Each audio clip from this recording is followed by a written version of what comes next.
All right, today we're going to move on to streptococci. All right, so some of the organisms are going to look kind of familiar to you from this group, from either your general microbiology class, or you may have just known somebody who has had some of these infections. The list of things that we're going to talk about today includes Streptococcus pyogenes, Streptococcus agalactiae, Streptococcus pneumoniae, Viridans streptococci, nutritional variant streptococci, Enterococcus faecalis, Enterococcus faecium, Aerococcus gamella, Strep mutans, Strep salivarius, Strep anginosus, Abiotrophia, and Granulocutella. So those are some other ones that I just like to say the words for you so that you know how to pronounce them, obviously. All right, so let's look at the general characteristics of this guy. So he's usually gram-positive cocci. He can be in clusters or these awesome chains. Usually strep pneumo is one that it shows these characteristic chains for sure. A few other ones can as well, but he's pretty popular. The primary pathogen for this is Streptococcus pyogenes. Okay, you can spell that by looking at the previous slide. All right, so what are some things that Streptococcus pyogenes can cause? We call this group A strep. It gives us that typical acute pharyngitis. If you've ever had strep throat, this is what that refers to. Impetigo, which is a type of a skin infection. Cellulitis, an even worse skin infection. Erysipelas, necrotizing fasciitis, which would be like the flesh-eating bacteria. Myositis, which is a muscle infection. Bacteremia of your blood, pneumonia. Scarlet fever can be a secondary infection. Streptococcal toxic shock syndrome. And there's other opportunistic infections and autoimmune sequelae. We're going to talk about a few of those coming up here. So as you can see, it can be found in many areas of the body. The first one I'm going to talk about is rheumatic fever. Rheumatic fever symptoms include fever, endocarditis, subcutaneous nodules, polyarthritis in the joints, following respiratory tract type of infections as well. So it's usually you start with the strep throat. Some people don't really know they have strep throat, which doesn't seem possible if you've ever had it like as a teen or an adult. But I've known somebody whose child had strep, they didn't know, and it turned into rheumatic fever. So they had to go and take antibiotics for the next 10 years, actually, monthly, to make sure it didn't cause any heart type damage. So once we get to this point, there's a cross-reaction of antibodies developed against the M protein, and the target tissue is the heart. So the heart can have problems with that. We have autoimmune issues, which causes a multiple tissue attack. It can be in the joints and things like that. Treatment is definitely that long-term penicillin that I mentioned, that I do have a friend of mine whose son did have this when he was 5, and he had to have shots of penicillin in the buttocks every month until he was 16. He's now 18, actually. The next one is post-streptococcal glomerulonephritis. So this is where the strep can actually have some implications within the kidney. So usually we see the deposition of antigen-antibody immune complexes within the glomeruli in the kidney that kind of, I don't want to say for lack of better words, plug it up, and it can cause a lot of those RBC casts that we learned about in urinalysis. With this, some of the initial symptoms are going to be edema because there's kidney issues, hypertension or high blood pressure, hematuria, proteinuria, and especially following a respiratory or cutaneous infection, just as the rheumatoid arthritis was. Autoimmune issue, just as the RA was. So looking at this strep pyogenes, where does it like to hang out? Well, it's not considered normal flora, but humans are definitely the reservoir for it. You can have asymptomatic carriers. Some people I've even heard have had their dog tested because their kids kept getting strep and they couldn't figure out why. So I guess some dogs can harbor that as well. Your skin and upper respiratory tract, nasal, pharyngeal, anal areas, we see this as well. It's pretty much always clinically significant because of the other issues it can cause with the rheumatoid arthritis and the scarlet fever and the glomerulonephritis. So roads of transmission, usually person to person, or it can be aerosolized droplets, sneezes, coughs, things like that. He's got quite a few virulence factors here, just as our Staph aureus did. A few new ones. So protein F is a fibronectin binding factor. Hyaluronic acid capsule helps it evade that phagocytosis from neutrophils. We have the M protein, which also interferes with phagocytosis. Streptolysin O and streptolysin S. Streptolysin O specifically punches a hole in the side of the cell membranes, and streptolysin S can cause lysing of those RBCs. Streptokinase also causes a breakdown of the RBCs. DNase allows the strep to escape killing in some neutrophil extracellular type of traps, so it allows it to evade the neutrophils. Hyaluronidase is called the spreading enzyme. Hyaluronidase sounds like mayonnaise. I think I mentioned that last week. And then we got streptococcal pyrogenic exotoxins. These are super antigens that can activate T cells and help increase cytokines. The last one, C5a peptidase, brings you back to that ever so loved complement system, can destroy C5. Of course, C5 is an important component of one of our complement activators, so we wouldn't want that to happen. So here's a picture of the Strep pyogenes bacteria with some of its surface antigens, exotoxins, M proteins. You can kind of see where they're located and what type of effects they may have.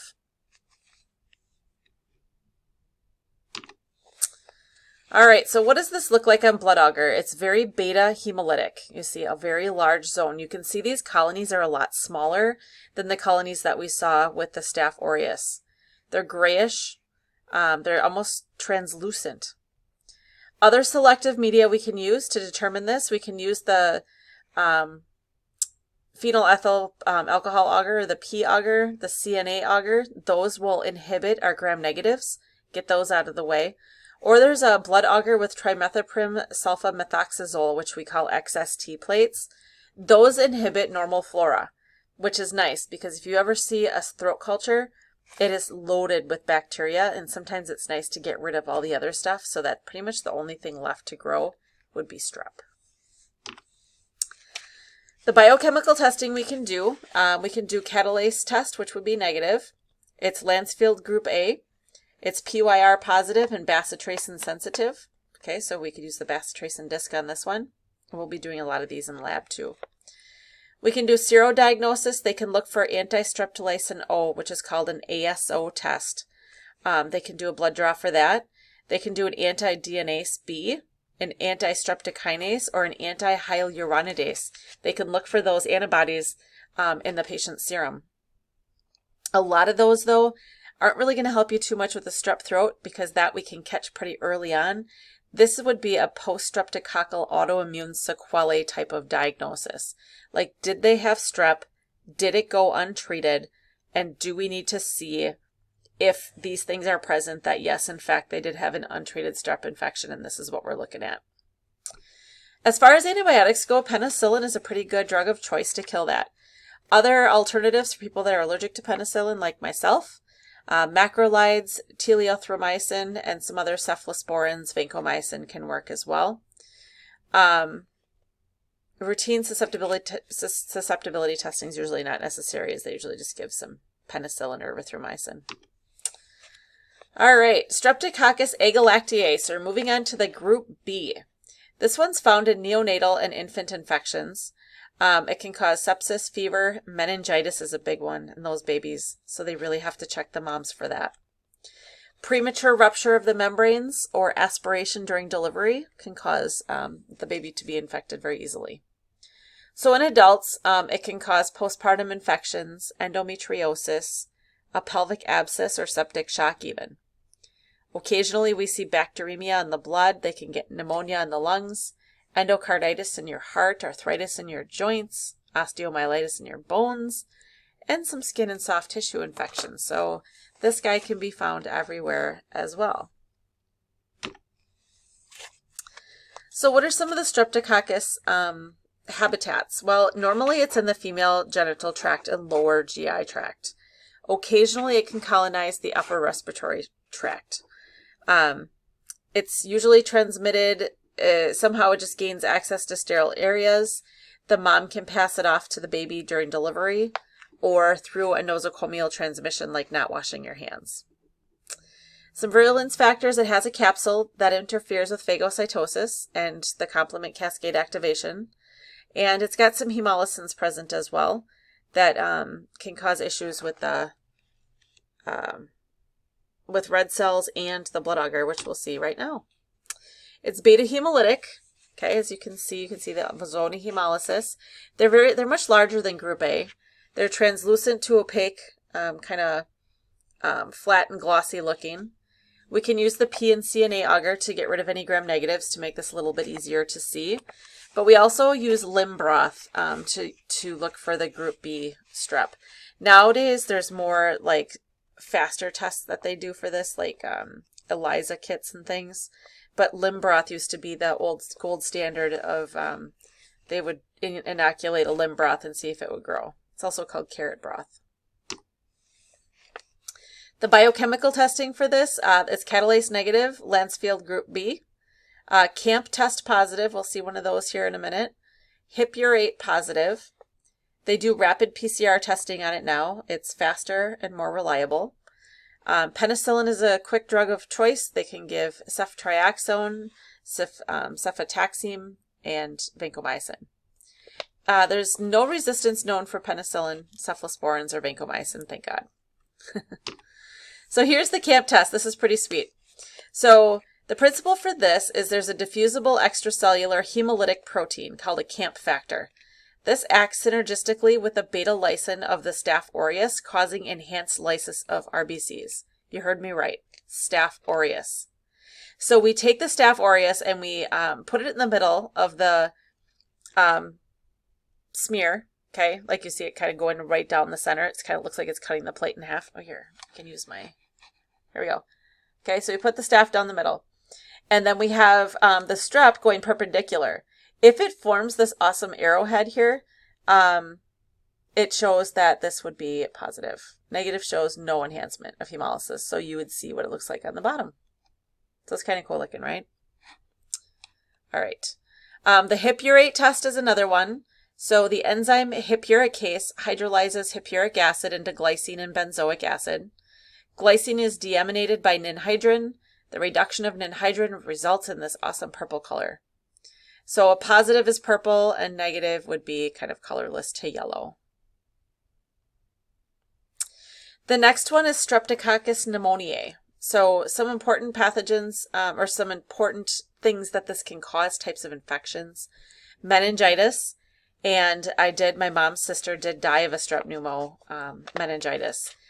And since we're on the subject, she had a fever and a headache, and she went to her primary care doctor.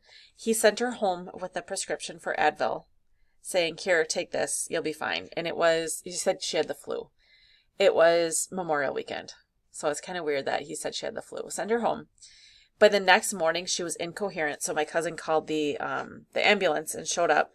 She ended up at Theta Care and had massive strokes because it had gone over 24 hours that they didn't detect it. She had massive amounts of strep pneumo in her spinal fluid, so it killed her very quickly, and she was very healthy. Bacteremia can cause sinusitis in your sinuses and ear infections as well. So it's a colonizer of the nasopharynx. A lot of us probably have it. If we go and we start swabbing the inside of our nose, not only looking for MRSA like we said we were going to do, we can also look for strep pneumo to see who's harboring that. Direct person-to-person via respiratory secretions. It's got some virulence factors. There's a polysaccharide capsule. Those capsules like to make it evade that phagocytosis, right? Pneumolysin and secretory IgA protease are some of those that you don't need a lot of details on, just know that they exist. The appearance on blood agar, it's got an alpha hemolysis. The capsule produces strains that will make it look mucoid. So if you look at this, it just kind of looks mucousy, right? It's a small gray glistening colony with umbilicated center, so it looks dimpled like a donut. You can kind of see that in this middle one here. Okay. Other selective media, the PEA and the CNA, will get rid of any of your gram negatives. So only gram positives would grow. Biochemical testing is catalase negative, optogen sensitive, and does not fall into a Lancefield group. Penicillin's a drug of choice. We can use some of the other ones, the ceftriaxone, telithromycin, and macrolides. The resistance has been seen with penicillin, cephalosporins, and macrolides. So we do have to do susceptibility testing. You can see the optogen disc here in the middle, and nothing grew up to it. The next type of strep are the strep viridans. These are opportunistic pathogens involved with subacute endocarditis, such as heart valves, some types of bacteremia, can be meningitis, and it can be involved with dental caries. The strep mutans can be found in like cavities and things like that in your mouth. So again, normal flora in the oral cavity. We can find it in the GI tract and the female genital tract as well. It's transmitted endogenously, notably associated with dental manipulations. So people get teeth pulled and then they end up with like a heart infection. There's low virulence factors. There's extracellular complex polysaccharides that allow attachment to host cell surfaces. Otherwise, it's pretty easy to kill off. Its appearance on blood agar is alpha hemolytics and can be gamma. It's minute to small, gray, domed, smooth, or matte colonies. You can see how they're kind of small. Again, PEA, CNA gets rid of all the gram negatives to make it easier to see. Biochemical testing, they're catalase negative, just like all the other streps.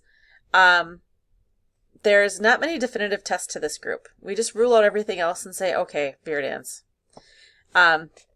You can use penicillin, ceftriaxone, any of those penicillins, just like the rest of the streps, pretty much. The next one is nutritionally variant strep. This is where we have the Abiotrophia, the Granulocatella types of organisms in here. They can cause endocarditis, and they're rarely found anywhere else. They are a normal flora of the oral cavity. And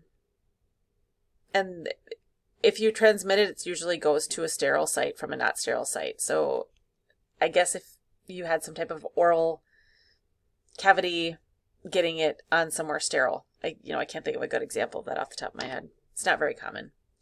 On blood agar, there's no growth unless there is a staph streak, sometimes referred to as satellite growth, as you can see here.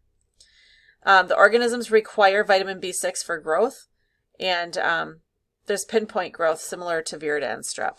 The little tiny pinpoints on here. And this is the staph streak. We can see it all growing up along the side here. The biochemical testing, catalase negative, we have to observe that Staph aureus satellite, where we see all of the staph along, all the strep along the side of the staph. That would give us a good indication that this is what it is. Again, penicillin is usually used very easily. Next one, Enterococcus species. Important species are Enterococcus faecalis and Enterococcus faecium. There's many other ones listed here that we don't see very often, but sometimes we see this in urinary tract infections, bacteremia, endocarditis, mixed infections of the abdomen and pelvis, some wound infections, some eye infections. Many times they're nosocomial, so they're spread while you're in the hospital. Occasionally central nervous system or respiratory system as well. This one's a normal flora found in humans, animals, and birds. Enterococcus faecalis and faecium are usually in the genitointestinal tract or the female genitourinary tract. Its mode of transmission is usually from access to sterile sites like puncture wounds or surgeries. It can be direct from person to person, or again, nosocomial. The virulence factors are kind of unknown, but we know they have capsules, adhesions, and cytolysins. And its multi-drug resistance is a huge issue to proliferation because it's vancomycin. It can be vancomycin resistant. VRE is vancomycin resistant Enterococcus. So the appearance on blood agar can be alpha, beta, or gamma hemolysis. We see small cream or white smooth colonies. Other selective media, phenyl ethyl alcohol or CNA, again, gets rid of all your gram negatives. Here's some fun plates. The biochemical testing, catalase negative, PYR positive, bile esculin positive. We can do antimicrobial susceptibility. So with systemic infections, it can require penicillin, ampicillin, vancomycin, or other aminoglycosides with that to get rid of it. The last few we're going to mention before we start the case studies are Aerococcus and Gamella. So there's many organisms in this list that we don't see very often on the left-hand side. One exception is the Aerococcus urinae that's associated with the urinary tract infections. We do see those sometimes in various environmentals, so it can be seen in the environment, not just in the human body. Some of them get picked up in like soil and stuff like that, so it's pretty much can be found anywhere, and they're not very common. The appearance on a blood agar would look like Viridans strep, so it would kind of just be like process of elimination with making sure it's not something that would be virulent. All right, so part of your assignment to go with this lecture is to review the case studies. Okay, I will have these in a separate document, and I want you to answer the questions, and you're going to hand those into a Dropbox. You can work on these with your friends. I'm not going to be like, oh my gosh, you know, 2 of you had the same answer, that's cheating. I want you guys, if you're working together, you certainly can work on these in a group, but just make sure everybody submits their own assignments so that you do get credit. With that, make sure you read chapter 14, take your review quiz. There will be a study guide in the same module. And before next time, if you have time, read chapters 27 and 39. But obviously, I understand you guys don't have a lot of extra time. So that is the end of our lecture for today. I look forward to getting back and seeing you guys next week.